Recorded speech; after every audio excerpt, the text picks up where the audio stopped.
Welcome to Quiet Dreamtime. Before we begin our journey into tonight's story, let's take a few moments to relax and clear our minds. Find a comfortable position, either lying down or seated, and gently close your eyes. Let your hands rest peacefully by your sides or on your lap. Take a deep breath in, slowly and deeply. Fill your lungs with calming air, and then exhale, letting go of any tension in your body.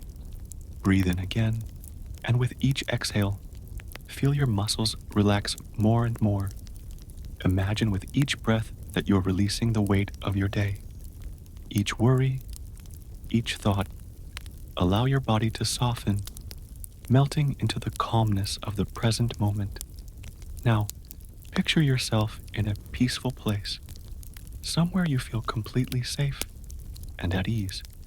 It could be a quiet beach, a gentle forest, or a soft meadow. Visualize the gentle sounds of nature around you, the breeze, the rustling leaves, the distant song of birds. Feel the tranquility of this place surrounding you, wrapping you in comfort. Take another deep breath, and as you exhale, feel your body sinking deeper into relaxation. Let go of anything that doesn't serve you right now.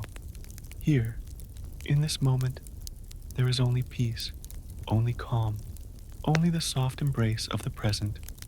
When you're ready, allow your mind to slowly drift toward the story we're about to share together, knowing it will lead you into the warmth of a peaceful night's rest.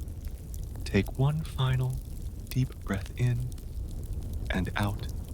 Welcome to Quiet Dream Time. Let the magic of this moment guide you into a restful sleep. It was a crisp morning in early spring when Emma unlocked the door to her bakery. The sun had barely risen, and a soft, golden light began to filter through the windows. The scent of fresh bread wafted through the air, curling up to greet her like an old friend. She smiled to herself, the quiet moments of opening the bakery always grounding her before the rush of the day. Inside, the warmth from the ovens enveloped her. She walked to the counter and gave the glass cases a quick polish, making sure everything was spotless. There was a quiet hum to the bakery in these early hours, only interrupted by the sound of the kettle boiling and the soft tapping of her shoes on the wooden floor. At 7 a.m., the first regular walked in, Mrs. Wilson, the retired teacher who lived just around the corner. She always had a story to tell, and today was no different. "Emma, my dear, have you tried the new recipe for lemon poppy seed muffins?" Mrs. Wilson asked with a wink as she approached the counter. "I have, actually," Emma said, handing over the warm, golden muffin. "They're one of my favorites. I think you'll love them." Mrs. Wilson's face lit up as she took the muffin, holding it in both hands like it was a precious gift. "I'm sure I will," she said, settling into her usual spot by the window with her cup of tea. By 8 a.m., the rush began. The doorbell jingled constantly as people trickled in for their morning coffee and pastries. There was Sophie, the young mom with the twins, who always ordered a croissant and a cappuccino, juggling the stroller and her busy morning routine.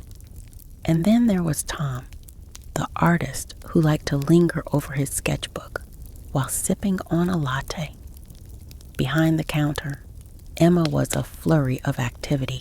She expertly layered whipped cream onto a batch of eclairs, dusted a fresh tray of scones with powdered sugar, and slid a tray of cinnamon rolls into the oven. Her heart swelled as the familiar faces came and went, each one contributing to the warmth that filled the bakery. Around noon, a new face entered. A young woman, looking a little uncertain, stepped up to the counter. She had a soft smile, but seemed a bit hesitant as she glanced at the display case. "First time?" Emma asked, offering a welcoming smile. The woman nodded. Yes, I just moved into the neighborhood and I heard great things about your bakery. Emma's eyes sparkled. Well, you're in for a treat. Try one of our signature hazelnut lattes, and I'd recommend a slice of our almond cake. It's been a favorite around here for years. The woman hesitated for just a moment, then decided to go for it. I'll take the latte and the cake. Thanks. As Emma prepared the order, the woman sat down by the window, gazing out at the street.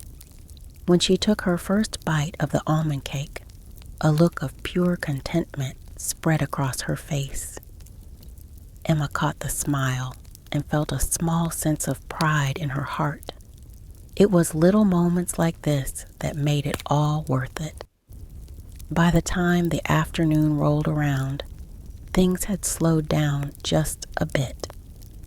Emma took a deep breath and walked over to the back of the shop, where the scent of freshly baked bread was always strongest. She had a moment to herself now, a chance to prepare for the evening rush as the last few loaves of sourdough were cooling.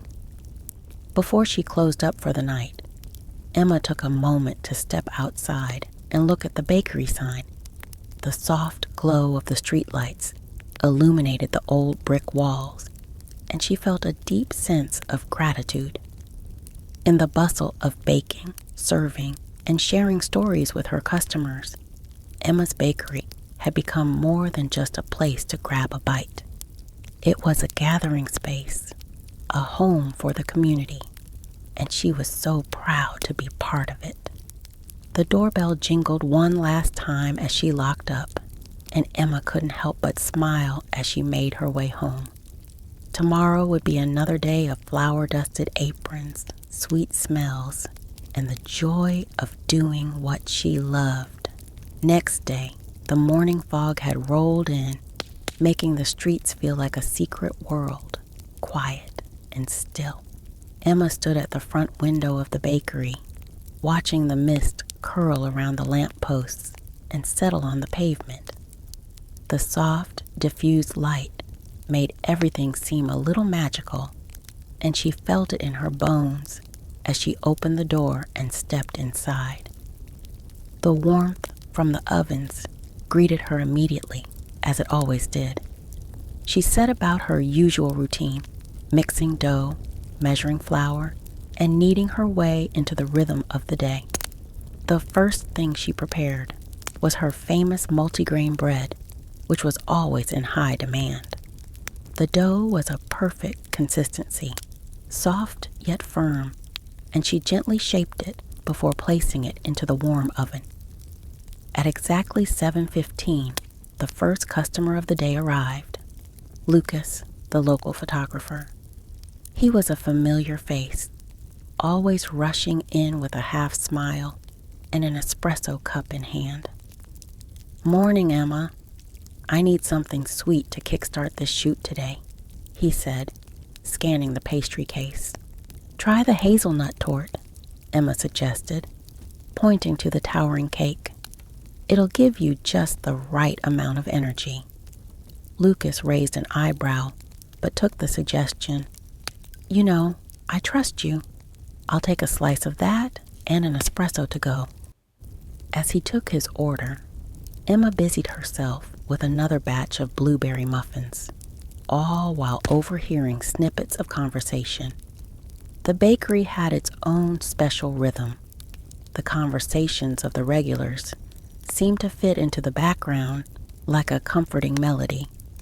Around 9 a.m., Emma's childhood friend, Sarah, popped in with her toddler, Max, who immediately ran to the back corner where the toy box sat. "Emma, it's been too long," Sarah said with a big hug. "I know. I've been so busy lately. How's Max?" Emma asked as she handed Sarah a steaming latte. "Max is good, getting into everything now, and he's already tried to sneak a croissant out of the basket. So we'll see how much of that he actually eats today," Sarah laughed. Max, with a mouthful of chocolate croissant, simply grinned. Emma couldn't help but laugh, too. There was something so heartwarming about watching Max grow up in the bakery, a little version of the community Emma had worked so hard to build. Later that morning, just as the bakery filled with the delicious scent of freshly baked bread and cakes, a woman entered the shop, clearly in a rush. She was dressed in business attire, her briefcase in hand. "I'm sorry, but do you have something quick? I have a meeting in 10 minutes, and I need something to take with me," she said, glancing anxiously at the clock. Emma quickly assessed the situation. "How about one of our almond croissants and a hot coffee to go?" The woman paused, her eyes softening at the mention of the croissant. "That sounds perfect." As Emma prepared the order, she caught a glimpse of the woman's face as she took the first bite of the croissant. The brief flicker of joy was enough to tell Emma that her day had just been brightened.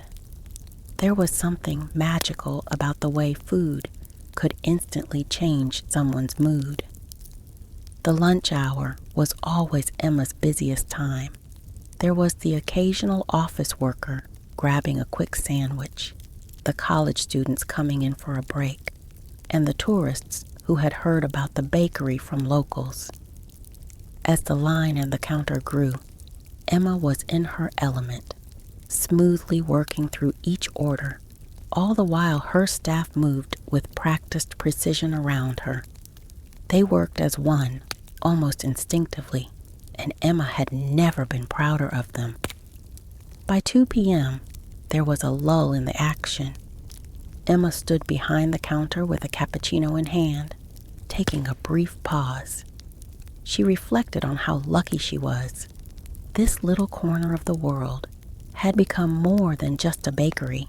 It was a sanctuary, a place where people could slow down, savor a moment, and maybe even forget the rush of their day. For Emma, that was worth all the early mornings, the flour-covered countertops, and the never-ending list of things to do. Before closing, Emma decided to try something new. She had been experimenting with a lavender shortbread cookie recipe for weeks, tweaking it until it was just right. She pulled out the tray and placed the delicate, buttery cookies on the display counter with a quiet sense of anticipation. A few minutes later, a young woman who had been eyeing the cookies hesitantly walked up. "Are these new?" she asked, gesturing to the lavender shortbread. "They are," Emma replied, smiling. "They've just come out of the oven." The woman smiled and took a bite, her face lighting up immediately. "Oh my goodness, these are perfect." As the day wound down and Emma began to prepare for the closing hours, she couldn't help but feel a sense of accomplishment.